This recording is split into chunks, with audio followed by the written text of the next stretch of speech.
ಸಹೋದರ, ಏನಿದು? ಏಕೆ ಹೀಗೆ ನೋಡುತ್ತಿರುವೆ? ಲಕ್ಷ್ಮಣ, ಇಂದು ಭೂಮಿ ಆಕಾಶದಲ್ಲಿ ಏನೋ ವ್ಯತ್ಯಾಸ ಕಾಣುತ್ತಿದೆ. ಗಾಳಿಯಲ್ಲಿ ಧೂಳು ಕೂಡಿದೆ. ಭೂಮಿ ನಡುಗುತ್ತಿರುವಂತೆ ಭಾಸವಾಗುತ್ತಿದೆ. ಪರ್ವತ ಶಿಖರಗಳು ಅಲುಗಾಡುತ್ತಿವೆ. ಕಪ್ಪು ಮೋಡಗಳು ದೈತ್ಯಾಕಾರದಲ್ಲಿ ದಟ್ಟಣಿಸುತ್ತಿವೆ.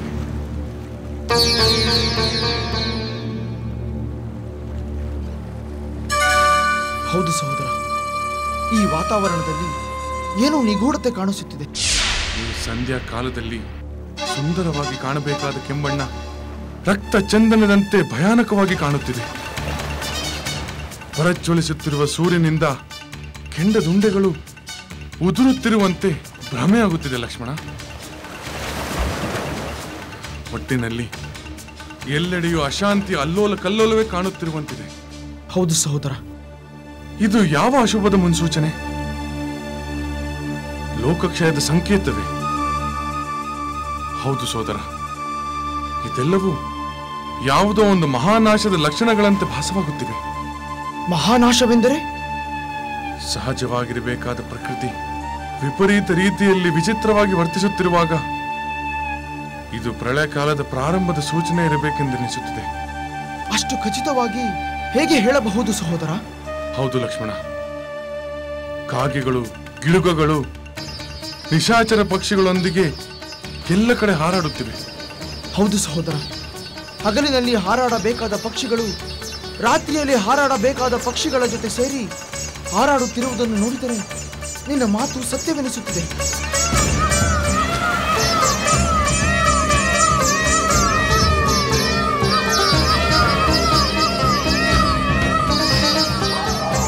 ಲಕ್ಷ್ಮಣ, ಕೇಳು.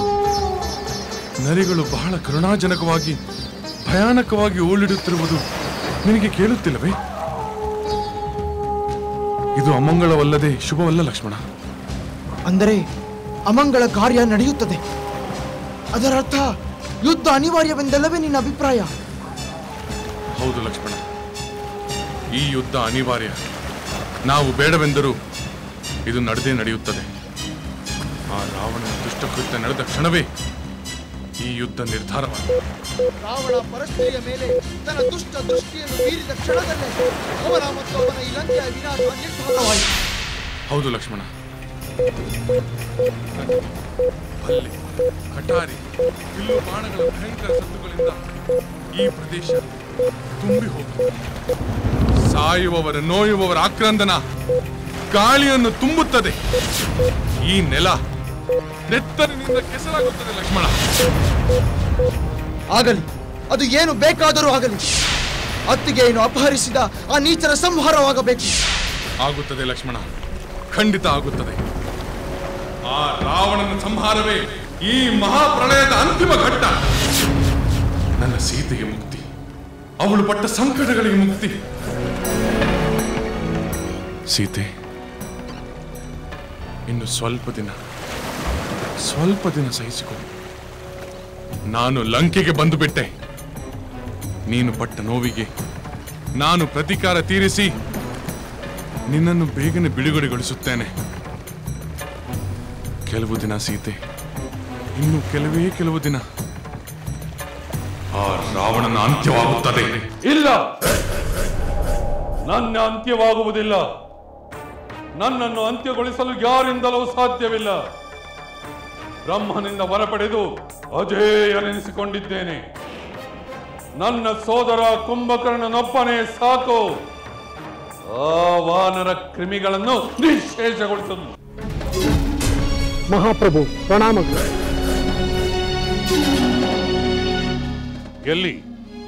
ಎಲ್ಲಿ ನನ್ನ ಸೋದರ ಪ್ರಚಂಡ ಪರಾಕ್ರಮಿ ಕುಂಭಕರ್ಣ ಬರಲಿಲ್ಲವೇ? ಕ್ಷಮಿಸಿ ಪ್ರಭು, ನಾವು ಎಷ್ಟೇ ಪ್ರಯತ್ನಿಸಿದರೂ, ಎಷ್ಟೇ ಗದ್ದಲ ಮಾಡಿದರೂ ಕುಂಭಕರ್ಣನನ್ನು ಎಚ್ಚರಿಸಲು ಸಾಧ್ಯವಾಗಲಿಲ್ಲ. ಪ್ರಹಸ್ತ, ಈ ಲಂಕಾಧಿಪತಿ ಅಮಾತ್ಯನಾದ ನಿನಗೆ ಅಸಾಧ್ಯವಾದುದು ಯಾವುದೂ ಇಲ್ಲ ಎಂದುಕೊಂಡಿದ್ದೆ. ನನ್ನ ಸೋದರನನ್ನು ಎಚ್ಚರಿಸುವ ಒಂದು ಸಣ್ಣ ಕಾರ್ಯ ನಿನ್ನಿಂದ ಆಗಲಿಲ್ಲವೆಂದರೆ ನನಗೆ ಅವಮಾನವಾದಂತೆ. ನಾನು ನಿನ್ನಿಂದ ಇದನ್ನು ನಿರೀಕ್ಷಿಸಿರಲಿಲ್ಲ. ಅಂದ ಮೇಲೆ ಶತ್ರು ದಮನದ ಕಾರ್ಯದಲ್ಲಿ ನಿನ್ನನ್ನು ಹೇಗೆ ನಂಬುವುದು? ಕ್ಷಮಿಸಿ ಪ್ರಭು, ನಮ್ಮ ರಾಕ್ಷಸರು ಬಗೆ ಬಗೆಯ ವಾದ್ಯಗಳನ್ನು ಬಡಿದು ಭಯಂಕರ ಶಬ್ದ ಮಾಡಿದರು, ಕಿರಿಚಿದರು. ಅವರ ಕಿವಿಯ ಬಳಿಯೇ ಜೋರಾಗಿ ಅರಿಸಿದರು. ಅವರ ದೇಹದ ಮೇಲೆಲ್ಲ ಕುಣಿದು ಕುಪ್ಪಳಿಸಿದರು ಪ್ರಭು. ಆ ಎಲ್ಲ ಭಾರಿ ಶಬ್ದಗಳನ್ನು ಮೀರಿಸುವಷ್ಟು ಅವರ ಗೊರಕೆ ಪ್ರಬಲವಾಗಿತ್ತು. ನಾವು ಮಾಡಿದ ಸದ್ದು ಗದ್ದಲ ಇರುವೆ ಕಚ್ಚಿದಷ್ಟು ಅವರ ಮೇಲೆ ಪರಿಣಾಮ ಉಂಟು ಮಾಡಲಿಲ್ಲ ಪ್ರಭು. ಈ ಕುಂಭಕರ್ಣನಿಗೆ ಎಂತಹ ನಿದ್ರೆ ದೌರ್ಬಲ್ಯ! ಇದೇನು ಬ್ರಹ್ಮನ ವರವೋ ಶಾಪವೋ? ಶತ್ರುಗಳು ಲಂಕೆಯತ್ತ ಧಾವಿಸುತ್ತಿರುವಾಗ ಇವನು ಹೀಗೆ ಗಾಢ ನಿದ್ರೆಯಲ್ಲಿದ್ದರೆ ಹೇಗೆ?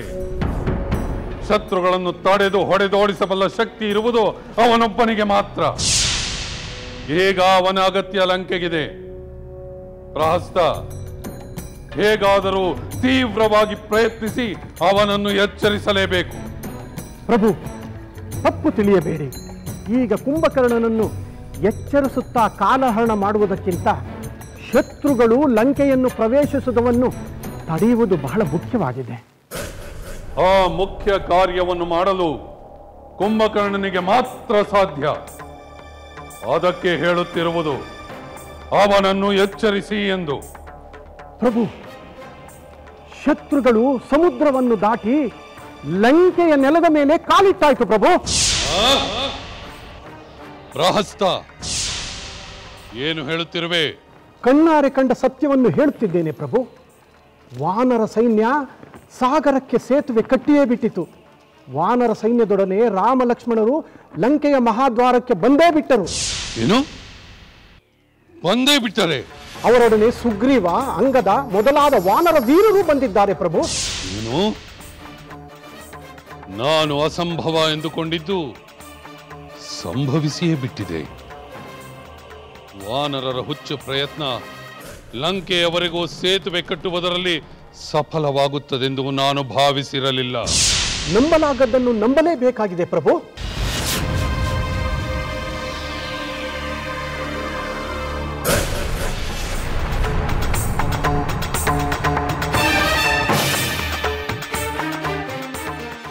ಇನ್ನು ಉದಾಸೀನ ಮಾಡುವಂತಿಲ್ಲ.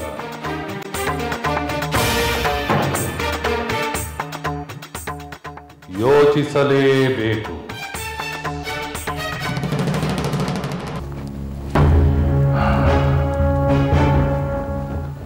ರಾಮಚಂದ್ರ, ಅಂತೂ ನಮ್ಮ ವಾನರ ಸೈನ್ಯ ಲಂಕೆಯನ್ನು ತಲುಪಿದ್ದಾಯಿತು. ಇನ್ನು ಆ ರಕ್ಕಸ ರಾವಣನ್ನು ಸಂಹಾರ ಮಾಡಿ ಸೀತಾದೇವಿಯನ್ನು ಬಿಡುಗಡೆಗೊಳಿಸುವುದು ನಮ್ಮ ಕರ್ತವ್ಯವಾಗಿದೆ.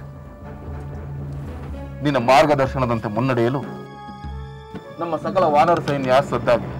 ಸುಗ್ರೀವ ಮಿತ್ರ, ನಿನ್ನ ಸ್ನೇಹ, ನಿನ್ನ ಕಡೆಯ ವೀರರ ಕರ್ತವ್ಯ ನಿಷ್ಠೆ, ಸಮುದ್ರ ರಾಜನ ಅನುಗ್ರಹ, ಸಮಸ್ತ ವಾನರರ ದಣಿವರಿಯದ ಶ್ರಮದಿಂದ ನಾವು ಸಾಗರವನ್ನು ದಾಟಿ ಲಂಕೆಯನ್ನು ಯಶಸ್ವಿಯಾಗಿ ಸೇರಿದ್ದೇವೆ. ಈ ಯಶಸ್ಸು ನನ್ನ ಸೀತೆಯ ಬಿಡುಗಡೆ ಆಗುವವರೆಗೂ ಮುಂದುವರಿಯಬೇಕಾಗಿದೆ. ಅನೀತಿ ಅಧರ್ಮದ ಪ್ರತಿರೂಪವಾದ ರಾವಣ ಶರಣಾಗತನಾಗಿ ನನ್ನ ಸೀತೆಯನ್ನು ತಂದೊಪ್ಪಿಸುವ ಯಾವ ಸೂಚನೆಗಳು ಕಂಡು ಬರುತ್ತಿಲ್ಲ. ಆದ್ದರಿಂದ ಈ ಯುದ್ಧ ಅನಿವಾರ್ಯವೆಂದೇ ಅನಿಸುತ್ತಿದೆ. ಯುದ್ಧ ಅನಿವಾರ್ಯವೆಂದು ಯಾವಾಗಲೂ ನಿರ್ಧಾರವಾದ ಸಂಗತಿ ಸಹೋದರ. ಹಾಗೆಯೇ ಆ ದುಷ್ಟ ರಾವಣನ ಸಂಹಾರವೂ ಅನಿವಾರ್ಯ. ಈಗ ನಾವು ಏನು ಮಾಡಬೇಕೆಂದು ನೀನೇ ಆದೇಶ ನೀಡು. ಆಗಲಿ.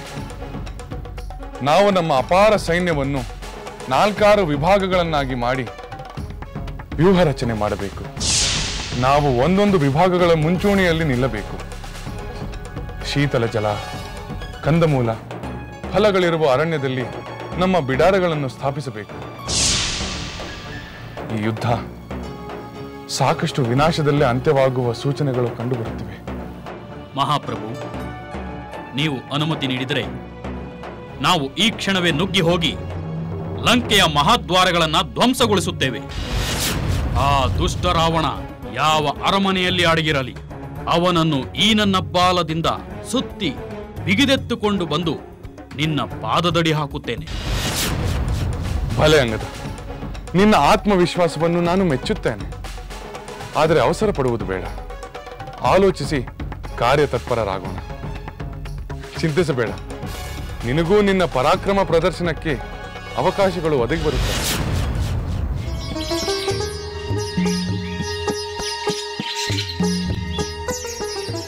ಸೀತೆ, ನಾನು ನಿನಗೆ ಕೊಟ್ಟ ಮಾತಿನಂತೆ ನಿನಗೆ ಸಂತೋಷದ ವಿಷಯವನ್ನು ತಿಳಿಸಲು ಓಡಿ ಬಂದೆ.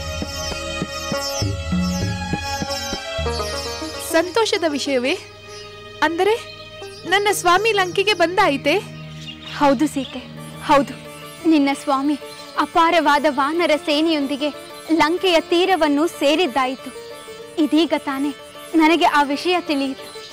ಆಹಾ, ಎಂಥ ಆನಂದದಾಯಕವಾದ ವಿಚಾರವನ್ನು ಹೇಳಿದೆ. ನನ್ನ ಸ್ವಾಮಿ ಈ ಲಂಕೆಯ ನೆಲದ ಮೇಲೆ ಪಾದಸ್ಪರ್ಶ ಮಾಡಿದ ಕ್ಷಣದಲ್ಲೇ ನನ್ನ ನೋವು ಕೊನೆಯಾಗುವುದೆಂದು ಖಚಿತವಾಯಿತು. ಪತಿ ವಿಯೋಗದ ಸಂಕಟದಿಂದ ಮುಕ್ತಳಾಗುವ ಶುಭ ಸಮಾಚಾರವನ್ನು ತಂದ ನಿನಗೆ ಎಷ್ಟು ಅಭಿನಂದಿಸಿದರೂ ಕಡಿಮೆಯೇ. ನನಗೆ ನಿನ್ನ ಅಭಿನಂದನೆಗಿಂತ ನಿನ್ನ ಆನಂದವೇ ಮುಖ್ಯ. ನಿನ್ನ ಪತಿಯೊಡನೆ ನಿನ್ನ ಸಮಾಗಮವಾಗುವುದು ನಿಸ್ಸಂದೇಹವಾಗಿ ನಿರ್ಧಾರವಾದಂತಾಯಿತು. ಹೌದು ತ್ರಿಜಟೆ, ಆ ನಿರೀಕ್ಷೆಯಲ್ಲಿ ಮನಸ್ಸು ತವಕಗೊಳ್ಳುತ್ತಿದೆ. ಆದರೆ ಯುದ್ಧ ನಡೆಯುವುದೋ ಅಥವಾ ಸಂಧಾನದ ಪ್ರಯತ್ನವೇನಾದರೂ ನಡೆಯುವುದೋ ಎಂದು ನನಗೆ ತಿಳಿದಿಲ್ಲ. ಅದು ಆ ರಾವಣನ ನಿರ್ಧಾರವನ್ನು ಅವಲಂಬಿಸಿರುವುದು. ಈಗಲೂ ತನ್ನ ತಪ್ಪನ್ನು ಅರಿತುಕೊಂಡು ವಿವೇಕದಿಂದ ವರ್ತಿಸಿದರೆ ಅದು ಅವನಿಗೂ ಕ್ಷೇಮ, ಲಂಕೆಗೂ ಕ್ಷೇಮ. ಹಾಗೆ ಆಗಲಿ ಎಂದು ಹಾರೈಸೋಣ ಸೀತೆ. ಯಾವುದಾದರೂ ಒಂದು ನಿರ್ಧಾರ ಆಗುವುದು ಸತ್ಯ. ಏನಾಗುವುದು ಎಂದು ತಿಳಿಯಬೇಕಾದರೆ ನಾನು ಅಲ್ಲಿರಬೇಕು. ನಾನಿನ್ನು ಹೊರಡುತ್ತೇನೆ. ಏನಾಗುವುದು ಎಂದು ಹೇಳಲು ಆಗಾಗ ಬರುತ್ತೇನೆ. ಹೋಗಿ ಬಾ ತ್ರಿಜಟೆ, ನಿನಗೆ ಮಂಗಳವಾಗಲಿ.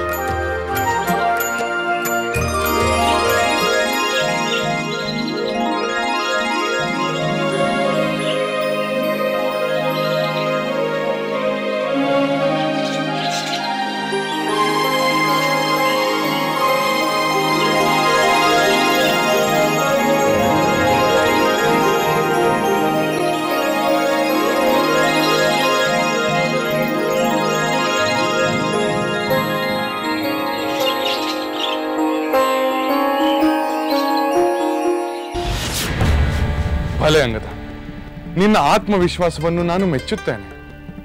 ಆದರೆ ಅವಸರ ಪಡುವುದು ಬೇಡ. ಆಲೋಚಿಸಿ ಕಾರ್ಯತತ್ಪರರಾಗೋಣ. ಚಿಂತಿಸಬೇಡ. ನಿನಗೂ ನಿನ್ನ ಪರಾಕ್ರಮ ಪ್ರದರ್ಶನಕ್ಕೆ ಅವಕಾಶಗಳು ಒದಗಿ ಬರುತ್ತವೆ. ಅದು ನನ್ನ ಭಾಗ್ಯ ಮಹಾಪ್ರಭು. ಆ ಕ್ಷಣಕ್ಕಾಗಿ ನಾನು ಕಾಯುತ್ತಿದ್ದೇನೆ. ರಾಮಚಂದ್ರ, ಅಂಗದ ಮಾತ್ರನಲ್ಲ, ನಮ್ಮ ಸಕಲ ವಾನರ ಸೈನ್ಯವು ದುಷ್ಟ ರಾಕ್ಷಸ ಸೈನ್ಯವನ್ನು ಧ್ವಂಸಗೊಳಿಸಲು ತುದಿಗಾಲ ಮೇಲೆ ನಿಂತಿದೆ. ನಿನ್ನ ಆಜ್ಞೆಗಾಯಿಗೆ ಕಾಯುತ್ತಿದ್ದ. ಹೌದು ಸಹೋದರ, ಎಷ್ಟು ಬೇಗ ಸಾಧ್ಯವೋ ಅಷ್ಟು ಬೇಗ ಆ ದುಷ್ಟ ರಾವಣನ ದರ್ಪವನ್ನು ಅಡಗಿಸಿ ಅತ್ತಿಗೆಯನ್ನು ಬಿಡುಗಡೆಗೊಳಿಸಬೇಕೆಂದು ನಮ್ಮೆಲ್ಲರ ಆಶಯವೂ ಆಗಿದೆ. ನನಗೆ ಬಹಳ ಸಂತೋಷವಾಗಿದೆ. ನಿಮ್ಮೆಲ್ಲರ ಉತ್ಸಾಹವನ್ನು ಕಂಡು ನನ್ನಲ್ಲೂ ಉತ್ಸಾಹ ಮೂಡುತ್ತಿದೆ. ಬೇಗನೆ ಲಂಕೆಯನ್ನು ಆಕ್ರಮಿಸೋಣ. ಅದಕ್ಕೆ ಸೂಕ್ತ ಸಮಯವನ್ನು ನಿರ್ಧರಿಸಬೇಕು. ಹನುಮಂತ ಪ್ರಭು, ನಿನ್ನ ಅಭಿಪ್ರಾಯವೇನು? ನಿಮ್ಮ ನಿರ್ಧಾರವೇ ನಮ್ಮೆಲ್ಲರ ನಿರ್ಧಾರ.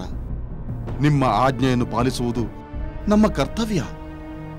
ಧರ್ಮ ನೀತಿಗಳಿಗೆ ಅಪಚಾರ ಮಾಡಿರುವ ಆ ರಾಕ್ಷಸ ರಾವಣನ ಸಂಹಾರದಲ್ಲಿ ನಾವೆಲ್ಲರೂ ಸರ್ವಶಕ್ತಿಯನ್ನು ವಿನಿಯೋಗಿಸಿ ಪಾಲ್ಗೊಳ್ಳುತ್ತೇವೆ.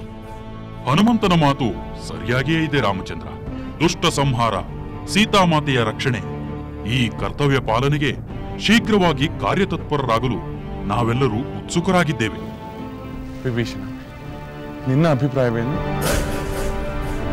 ಪ್ರಭು ರಾಮಚಂದ್ರ, ಯುದ್ಧ ಅನಿವಾರ್ಯವೆಂದು ನನಗೂ ಅರ್ಥವಾಗಿದೆ. ಆದರೂ ಸಂಧಾನದ ಒಂದು ಕಡೆಯ ಪ್ರಯತ್ನ ಮಾಡುವುದು ಒಳ್ಳೆಯದು ಎಂದು ನನ್ನ ಸಲಹೆ. ವಿಭೀಷಣ, ನೀನು ರಾಜನೀತಿಯನ್ನು ನೆನಪು ಮಾಡಿಕೊಳ್ಳುತ್ತಿರುವೆ. ಆಗಲಿ, ನಾವು ಸೂಕ್ತ ವ್ಯಕ್ತಿಯೊಂದಿಗೆ ಸಂದೇಶವನ್ನು ಕಳಿಸೋಣ.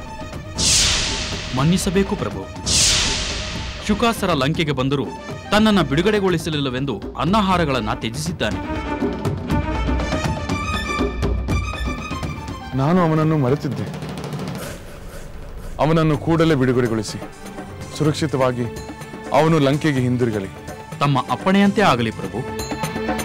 ಮತ್ತೆಂದು ಗೂಢಾಚಾರಿಕೆ ಅಂತ ದುಸ್ಸಾಹಸಕ್ಕೆ ಕೈ ಹಾಕದಂತೆ ಎಚ್ಚರಿಕೆಯನ್ನು ನೀಡಿ ಕಳುಹಿಸು. ಆಗಲಿ ಪ್ರಭು.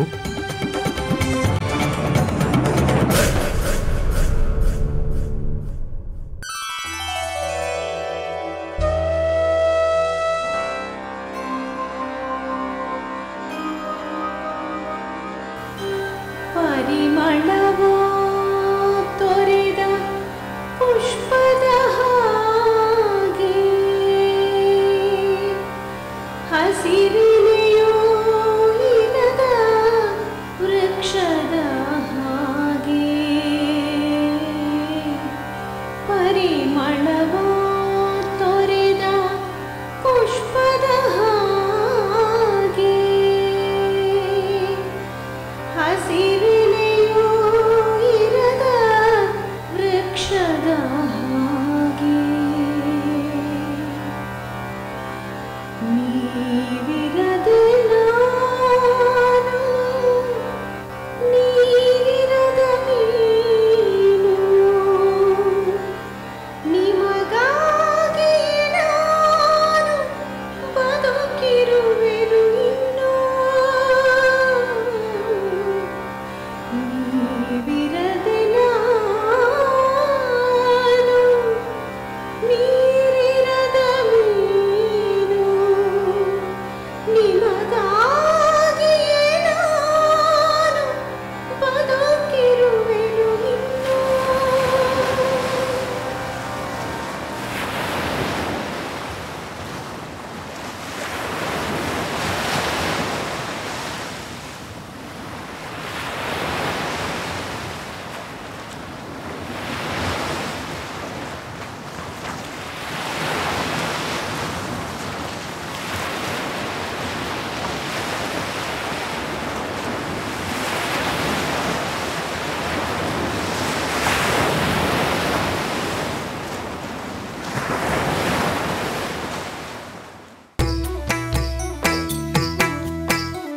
ಲಂಕೆಯಲ್ಲಿನ ದುರುಳ ದರ್ಪವು ಸೀತೆ ಸಹನೆಗೆ ಸೋತಿತು. ಅಂಕೆಯಿರದ ಅಸುರ ಕುಲವು ರಾಮ ಬಾಣಕ್ಕೆ ಅಡಗಿತು. ದೂರವಿರಲಿ ಸನಿಹವಿರಲಿ ರಾಮ ಹೃದಯ ನಿವಾಸಿನಿ. ಯುಗವು ಯುಗವು ಸಾಗಲಿ ಅಕಳಂಕ ಪ್ರೇಮ ಪ್ರಬೋಧಿನಿ. ಅಮರ ಗಾಧೆ ಧರಣಿ ಜಾತೆ ಸಾಧ್ವೆ ಸೀತೆ ಸುಚರಿತೆ. ಸಹನ ಶಕ್ತಿ ಪತಿಯ ಭಕ್ತಿ ಲೋಕಮಾನ್ಯ ವಂದಿತೆ.